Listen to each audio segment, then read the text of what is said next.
Hey there, internets. This is Kyle with another edition of the My Business Launch Secrets YouTube channel. We're on day 81 here of one guy's journey from getting from $0 to $1 million and starting a new online business. Something I've never done before, so I'm not going to be an overnight success because this shit is hard. And I also have a day job and bills to pay.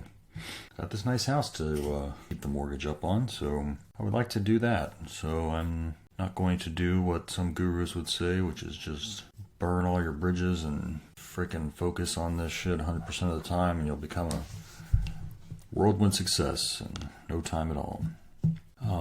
Yeah, that's not what I'm going to do. So what am I doing instead? I am shifted gears a couple times, I guess, in the past 80 days. Not even shifted gears, just decided to change cars entirely. And have been focused on figuring out the plan for building off an old YouTube channel that I have that still has a pretty good number of subscribers, like 10,000, and is already monetized, which, thinking back like 7 years ago, I don't know if YouTube had the same requirements for when you could start monetizing your channel, because I seem to think like I just started it immediately. As soon as I started the channel and put videos, you could just choose yes or no whether you wanted to monetize.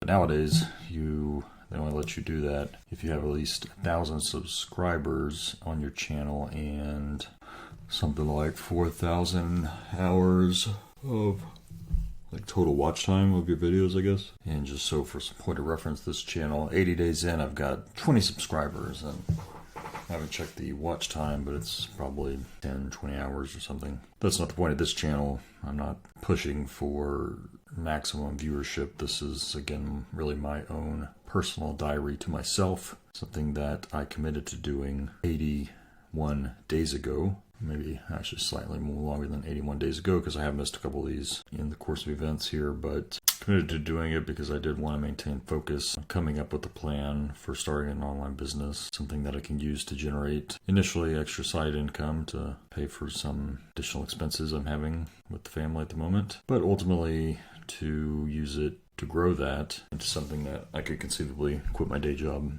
doing, which that's going to take a little while because my day job pays pretty well, so it's a little bit of a high threshold, I guess, but that's all right. If I hit the $1 million mark, I'll definitely be way above it, so that would be good. I was just thinking of like maybe an idea.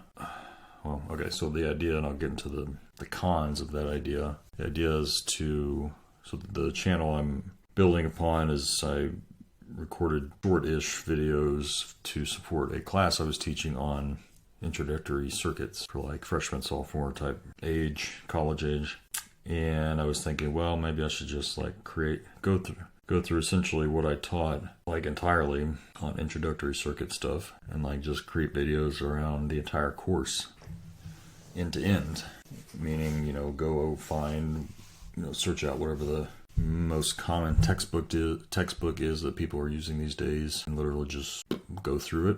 Have some videos that teach the lessons, have other videos that show examples of questions, problems being worked out, and just cover everything that somebody would be probably having to learn in the course of taking that class. And maybe make a lot of that free, just put it on the YouTubes, but then for a membership that I would push people to sign up for, which I don't know what that'd be, maybe $20 a month or something relatively cheap. They could access additional content or something. This is one approach. The other approach is do all that, but really build the majority of that into a paid course and only, put out certain videos on YouTube and just say, hey, if you want the full shebang, end to end, everything you got to learn for this class, then go out and buy my course. And I don't really know which one's best. Kind of thinking I'll just put out the majority of that stuff for free, because at least that would help build up the channel, I think, have more subscribers. Then once I have more subscribers, well, and hopefully if I'm building up at least some kind of a membership, because people are saying like, oh my god, this guy's giving all this stuff for free, this is amazing. So I'm definitely gonna sign up for his membership thing, because it's relatively cheap, and I think he can get me even more of what I need to pass this class I'm in or something. And just do that for a while, and then, there's an endless number of things you could make additional courses on down the road, such as this would be like a Circuits 1 course. There's like Circuits 2, which is a little more advanced. Just pick any class that you would think of for an engineering program. And if I've got a good reputation, of the content I put out for this, the very low level introductory course, well then if people wanted to get access to the more advanced courses, then those would be paid things, I guess, maybe. I mean, the one good thing about the course thing is that really is once you create it, you just put it up there. It's out there for as long as you want it to be, and people just can go buy it whenever. And it requires you to do nothing in perpetuity, as opposed to some sort of a subscriber monthly membership type of thing. Well, generally people are expecting to get something new or different, or else why would they keep their membership? Which means ultimately I have to do something for sure every month. Which maybe I probably would do that, but a little bit more of a have to stay active kind of business in that case. So I'm not sure, I guess, which direction I'm going to go with that, but I at least think I just need to start making content. So, and part of what I was doing this evening after getting the kids to bed is looking at, again, I'm still trying to figure out like exactly how I just produce this thing. If I just want to produce a lesson about whatever, like how am I going to do that exactly? Logistically, what's it going to be? And I got a webcam, obviously. So what you're watching, well, I've got a phone. You're actually watching me on my phone camera because it's better than the camera on my laptop. So obviously I have a camera, and then I've been trying to figure out how to make a freaking tablet thing work because I was thinking, well, I want problems and stuff that people can see on their monitor to follow along, and I'm recording video along with that.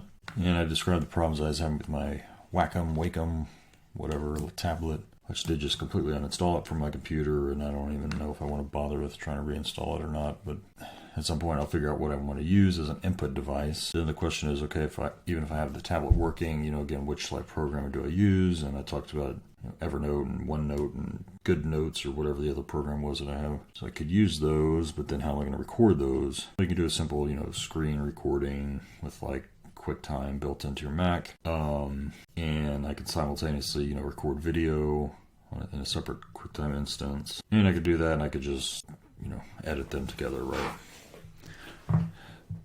I had looked at something like, I think it's StreamYard or whatever, which kind of gave me a little better feel for what I wanted in terms of with StreamYard, you can kind of, because it's a platform for people who do live streaming, where in which case, if you're doing live streaming, maybe you want to switch back and forth between, your video versus something you want to show on your screen versus something else. And so you can do all that relatively quickly, like in real time, obviously no post-production if you're doing a live stream. And so I thought, well, maybe that's kind of a solution for if I'm recording both if I want to record an input device, me writing plus a video, maybe I can do that through the StreamYard thing, and you can do that. And you can switch up, but I mean, there's only a few options of kind of the exact layout. So, but that's really all I would do.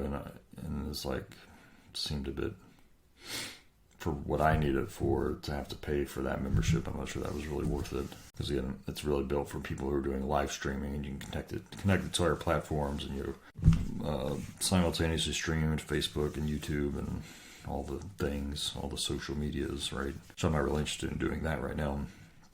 I don't really think I need to do that. But if I don't have that, then what do I do? So started looking at what are some other screen capture video tools that people use. That's when I learned about Camtasia. Again, on this journey, it's all about learning about new freaking tools and crap I have to learn just to be able to do the thing that I want to do. But anyway, Camtasia is another platform tool. It's actually software. It's not an online browser-based thing, so you just buy a license for it. Entirely cheap. It's like $300 for the license, which considering DaVinci Pro is free, or DaVinci Resolve, is free. And even DaVinci Resolve, a Studio Edition, which is very high-end video editor, is only $300. Kind of seemed like this Camtasia thing going for $300 seemed a bit much. But I think that it is built much more around what I want to do, which is recording, screen recordings plus video recording. And the big benefit that you get from using this tool is it is recording metadata about what you are actually doing, where you are moving your mouse. It's not just recording a just straight video of your screen as you're doing stuff. It's actually recording information about what's going on your screen, which then in post-production, it uses that information to, if you want to highlight where your cursor is and put a special,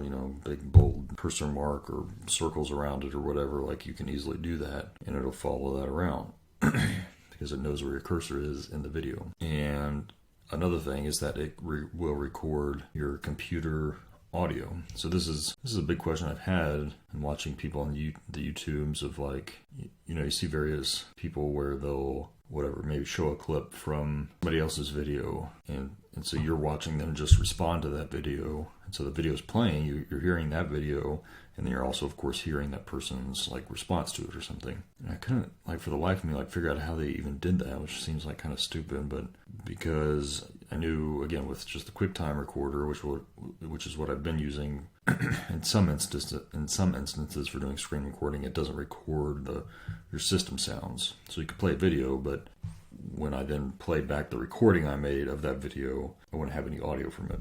Same thing with this whole Loom, which is what I've been doing to record most of these videos. When you do a screen recording through Loom, again, it also does not record any system sounds. So therefore, the only audio that it ever records is coming through some microphone. So Camtasia allows you to do that, which I think could be useful. I mean, I don't know that I have a specific need to do that right now, but potentially in the future, I could think of maybe a few ideas to use that. What else do we do today? So anyway, I started looking at Camtasia, watched a couple tutorials on it, downloaded. You can use it free for 30 days. So just did some quick recordings. And I mean, yeah, it does have a lot of built-in, transitions and animations and a lot of things that now that I've watched a lot of YouTube videos, I'm like, oh yeah, that looks like something that person might have used, because it has like the animations when you want to pop up a subscribe button and watch your cursor go and click on the subscribe button, you hear a ding. Those are all like animations you can build in based on things that are already available to you in Camtasia. And you can do it's got pre-built video intros and outros that you can customize to your liking. It can also do the thing of zooming in if you're on your screen recording, if you want to just zoom into a certain part of what you're showing, you can do that and zoom out, pan around. I can take my video that I've recorded and do anything with that, turn it off entirely, shrink it down to a circle or square or whatever, crop it. Obviously transition between showing the video maybe full screen versus showing it down in the corner. Of course, there's all kinds of video edits that you can do to the videos. And so, I guess that might be the platform to focus in on using. I mean, it's specifically built as if you're making tutorials or courses online, this where you're having to show something from your computer and talk about it over video. This is the main tool that they say people use, I guess. So I just have to, I can use it for free for 30 days. So I'll use it for a while and then decide if it's worth $300 to just tack on to the long list of other things I've been investing into this whole business opportunity. Yeah. So with that, I think I'm going to call it a night before midnight tonight, which is kind of amazing, but I need to catch up on my sleep. So that's what I want to do. Hope you're all doing well. Keep on kicking ass, taking names, and I will see you later. Peace.